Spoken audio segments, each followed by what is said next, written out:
चलिए जानते हैं आज शाम की 50 फटाफट बड़ी खबरों को सिर्फ 10 मिनट में। पर अभी तक आपने इस वीडियो को लाइक नहीं किया है तो लाइक कर दीजिए और आप किस देश, राज्य और जिले की जानकारी चाहते हैं कमेंट बॉक्स में जरूर बताएं। इससे पहले जान लेते हैं खबरों से जुड़ी कुछ सुर्खियां। बाल बचे बेंजामिन नेतन्याहू, हिजबुल्लाह ने ड्रोन अटैक में इजरायली पीएम के घर को बनाया निशाना।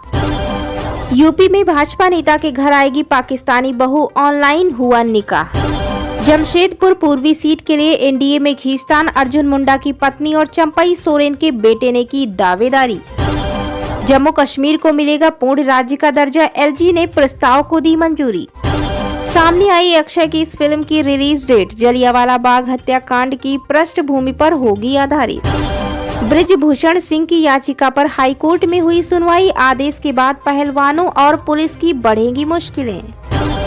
20 से अधिक विमानों को बम से उड़ाने की धमकी, सुरक्षा एजेंसियां अलर्ट, जयपुर में एयर इंडिया के विमान की आपात लैंडिंग। उपचुनाव पर प्रभारी मंत्रियों संग योगी की बैठक जारी, वित्त विभाग ने मांगे प्रस्ताव। 8 बार विधायक रहे नेता को मायावती ने बीएसपी से निकाला, अनुशासनहीनता के चलते हुई कार्रवाई। राम रहीम को सुप्रीम कोर्ट से बड़ा झटका, गुरु ग्रंथ साहिब बेअदबी मामले में हाई कोर्ट की हटी रोक, शुरू होगा ट्रायल। यूपी के मंत्री का एक और बयान, बोले प्रियंका गांधी की लाइफस्टाइल भारतीय संस्कार और संस्कृति के अनुरूप नहीं। तो इसी बीच बढ़ते हैं दोस्तों अपनी पहली खबर की ओर। बाल बचे बेंजामिन नेतन्याहू, हिजबुल्लाह ने ड्रोन अटैक में इजरायली पीएम के घर को बनाया निशाना। बताते चले दोस्तों, लेबनान ने शनिवार यानी 19 अक्टूबर 2024 को इजराइल पर जवाबी हमला किया।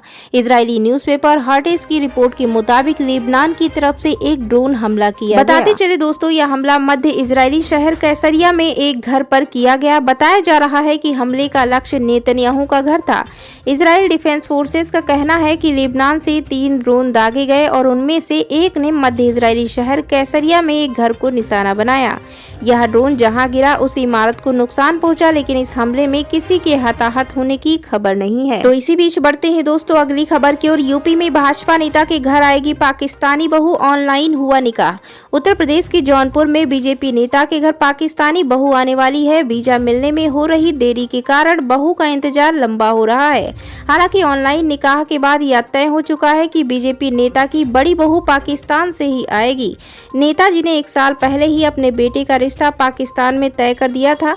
हालांकि लड़की को वीजा नहीं मिलने के कारण निकाह में देरी हो रही थी। ऐसे में दोनों पक्षों ने ऑनलाइन निकाह करने का फैसला किया। तो इसी बीच बढ़ते हैं दोस्तों अगली खबर की ओर। 8 बार विधायक रहे नेता को मायावती ने बीएसपी से निकाला, अनुशासनहीनता के चलते हुई कार्रवाई। बहुजन समाज पार्टी की सुप्रीमो मायावती ने मथुरा के दिग्गज नेता एवं पूर्व मंत्री श्याम सुंदर शर्मा को पार्टी से बाहर का रास्ता दिखा दिया है। रिपोर्ट के मुताबिक शर्मा के खिलाफ यह कार्रवाई अनुशासनहीनता के चलते की गई है। बता दें कि श्याम सुंदर शर्मा उत्तर प्रदेश की कई सरकारों में कैबिनेट मंत्री के पद पर रह चुके हैं। बताते चले कि बीएसपी द्वारा दी गई जानकारी के मुताबिक मथुरा जिले की मांट विधानसभा सीट से 8 बार विधायक रह चुके पूर्व मंत्री श्याम सुंदर शर्मा को हरियाणा के चुनाव में पार्टी विरोधी गतिविधियों एवं अनुशासनहीनता को लेकर 6 साल के लिए पार्टी से निष्कासित कर दिया गया है। पार्टी के जिला अध्यक्ष सत्य प्रकाश करदम ने इस बारे में जानकारी देते हुए मीडिया को बताया कि यह कार्रवाई पार्टी की राष्ट्रीय अध्यक्ष मायावती के निर्देश पर की गई। उन्होंने बताया कि श्याम सुंदर शर्मा को अनुशासनहीनता के कारण कई बार चेतावनी दी गई थी, लेकिन उनकी कार्यशैली में कोई सुधार नहीं हुआ। इसी बीच बढ़ते हैं दोस्तों अगली खबर की ओर। राम रहीम को सुप्रीम कोर्ट से बड़ा झटका, गुरु ग्रंथ साहिब बेअदबी मामले में हाई कोर्ट की हटी रोक, शुरू होगा ट्रायल। डेरा सच्चा सौदा के प्रमुख और बलात्कार के दोषी गुरमीत राम रहीम को सुप्रीम कोर्ट से बड़ा झटका लगा। सुप्रीम कोर्ट ने पंजाब और हरियाणा हाई कोर्ट द्वारा गुरु ग्रंथ साहिब की बेअदबी के मामले में राम रहीम के खिलाफ दायर मुकदमों पर लगी रोक को हटा दिया है। अब इन मामलों में ट्रायल की प्रक्रिया फिर से शुरू हो सकेगी। बता दें दोस्तों, मार्च 2023 में पंजाब और हरियाणा हाई कोर्ट ने इस मामले में 3 मुकदमों की जाँच पर रोक लगा दी थी। हालांकि पंजाब सरकार ने इस आदेश को सुप्रीम कोर्ट में चुनौती दी, जिसके बाद आज सुप्रीम कोर्ट ने अपना फैसला सुनाया। इस फैसले से राम रहीम के खिलाफ मामले की सुनवाई की प्रक्रिया फिर से शुरू हो सकेगी, जिससे उसकी मुश्किलें बढ़ सकती हैं। तो इसी बीच बढ़ते हैं दोस्तों अगली खबर की ओर। दिवाली से पहले चकाचक होंगी यूपी की सड़कें, महेंद्र नाथ को मिली बड़ी जिम्मेदारी। जी हां, बताते चले दोस्तों, यूपी सरकार ने सड़कों को दिवाली से पहले अनिवार्य रूप से ठीक कराने के निर्देश दिए हैं। विकास प्राधिकरण उपाध्यक्षों को निर्देश दिया गया कि सड़कों को विशेष अभियान चलाकर गड्ढा मुक्त किया जाए। जिनके टेंडर हो चुके हैं उनके काम पूरे कराए जाएं। प्रमुख सचिव आवास पी गुरुप्रसाद ने शासनादेश जारी करते हुए सभी विकास प्राधिकरणों और आवास विकास परिषद को इस संबंध में निर्देश भेज दिया है। उधर यूपी में होने वाले उपचुनाव को लेकर तैयारी तेज हो गई है। भाजपा ओबीसी मोर्चा के राष्ट्रीय अध्यक्ष के लक्ष्मण के राष्ट्रीय अध्यक्ष चुने जाने के बाद अब यूपी में भी प्रदेश चुनाव अधिकारी नियुक्त हो गए हैं। पूर्व केंद्रीय मंत्री और प्रदेश अध्यक्ष रह चुके डॉक्टर महेंद्र नाथ पांडे को प्रदेश का चुनाव अधिकारी बनाया गया। वहीं प्रमुख सचिव आवास की ओर से जारी शासनादेश में कहा गया है कि मुख्यमंत्री की अध्यक्षता में सड़कों को लेकर बैठक हुई थी। इसमें सड़कों को ठीक कराने की अपेक्षा की गई है। इसी बीच बढ़ते हैं दोस्तों अगली महत्वपूर्ण खबर की ओर। 30 से अधिक विमानों को बम से उड़ाने की धमकी, सुरक्षा एजेंसियां अलर्ट। जयपुर में एयर इंडिया के विमान की आपात लैंडिंग। बता दें दोस्तों, फ्लाइट में बम की धमकी मिलने का सिलसिला जारी है। शनिवार को भारतीय एयरलाइनों के 30 से अधिक विमानों को बम से उड़ाने की धमकी मिली। लगातार मिल रही इन धमकियों से सुरक्षा एजेंसियों में हड़कंप मचा है। बताते चले दोस्तों, पिछले 7 दिनों में 70 से अधिक विमानों को बम की धमकी मिल चुकी है। वहीं जानकारी के मुताबिक Air India, IndiGo, Akasa air, Vistara, spice jet, star air और अलायंस एयर के विमानों को धमकी मिली है। इनमें से कुछ विमानों की आपात लैंडिंग भी करानी पड़ी। धमकी मिलने वाली फ्लाइट में इंडिगो की दिल्ली और मुंबई से इस्तांबुल, जोधपुर से दिल्ली और विस्तारा की उदयपुर से मुंबई जाने वाली उड़ान शामिल है। तो इसी बीच बढ़ते हैं दोस्तों अगली खबर की ओर। सामने आई अक्षय की इस फिल्म की रिलीज डेट। जलियांवाला बाग हत्याकांड की पृष्ठभूमि पर होगी आधारित। बताते चले दोस्तों, अक्षय की एक और आगामी फिल्म की आधिकारिक घोषणा कर दी गई है। वहीं बता दें कि अक्षय कुमार की फिल्मों का बुरा दौर जरूर चल रहा है, लेकिन उससे अक्षय कुमार को लेकर निर्माताओं का विश्वास कमजोर नहीं हुआ है।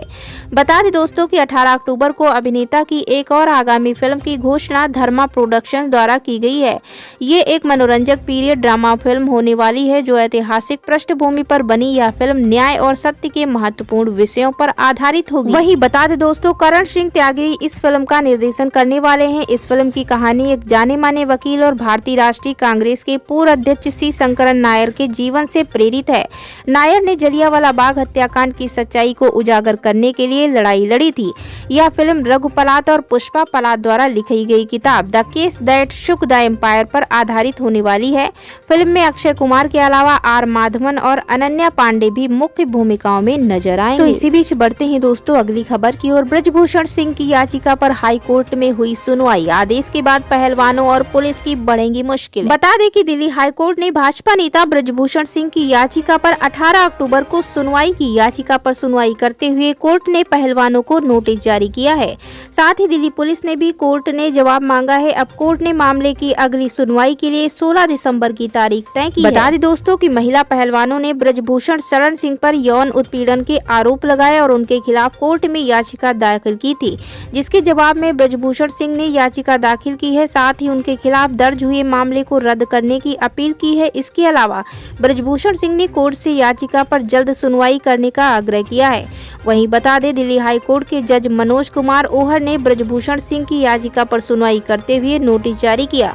नोटिस पहलवानों के साथ साथ पुलिस को भी जारी किया गया है। कोर्ट ने दिल्ली पुलिस और पहलवानों से जल्द अपना जवाब दाखिल करने को कहा है। घाटशिला सीट के लिए एनडीए में खींचतान। अर्जुन मुंडा की पत्नी और चंपई सोरेन के बेटे ने की दावेदारी। झारखंड विधानसभा चुनाव के लिए एनडीए में सीट शेयरिंग फाइनल हो गया है। इसके मुताबिक BJP 68, AJSU 10, JDU 2, LJP 1 seat पर चुनाव लड़ेगी। वहीं बीजेपी कब अपने उम्मीदवारों के नामों का ऐलान करेगी, इसको लेकर सभी की निगाहें टिकी हुई हैं।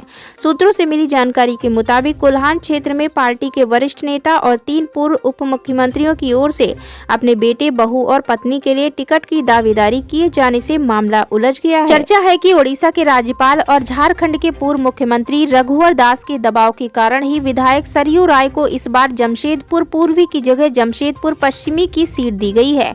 वहीं बीजेपी के वरिष्ठ नेता और पूर्व मुख्यमंत्री अर्जुन मुंडा अपनी पत्नी मीरा मुंडा को इस बार चुनाव मैदान में उतारना चाहते हैं। उधर पूर्व मुख्यमंत्री चंपई सोरेन एक बार फिर से सरायकेला विधानसभा सीट से चुनावी मैदान में उतरेंगे। वहीं उनके पुत्र बाबूलाल सोरेन की ओर से घाटशिला विधानसभा सीट से चुनाव लड़ने की बात कही गई है। इसी बीच बढ़ते हैं दोस्तों अगली खबर की ओर। यूपी के मंत्री का एक और बयान। बोली प्रियंका गांधी की लाइफ स्टाइल भारतीय संस्कार और संस्कृति के अनुरूप नहीं। यूपी सरकार के राज्य मंत्री मंत्री स्वतंत्र प्रभार दिनेश प्रताप सिंह के कांग्रेस नेता प्रियंका गांधी पर दिए गए बयान पर एक तरफ कांग्रेस कार्यकर्ता प्रदर्शन कर रहे तो दूसरी तरफ मंत्री ने एक और बयान दे दिया। उन्होंने कहा कि प्रियंका गांधी की लाइफ स्टाइल भारतीय संस्कार और संस्कृति के अनुरूप नहीं है। बता दें कि लखनऊ में NSUI के कार्यकर्ताओं ने मंत्री के आवास पर घेराव कर नारेबाजी की और अमेठी में विरोध प्रदर्शन करते हुए पुत्र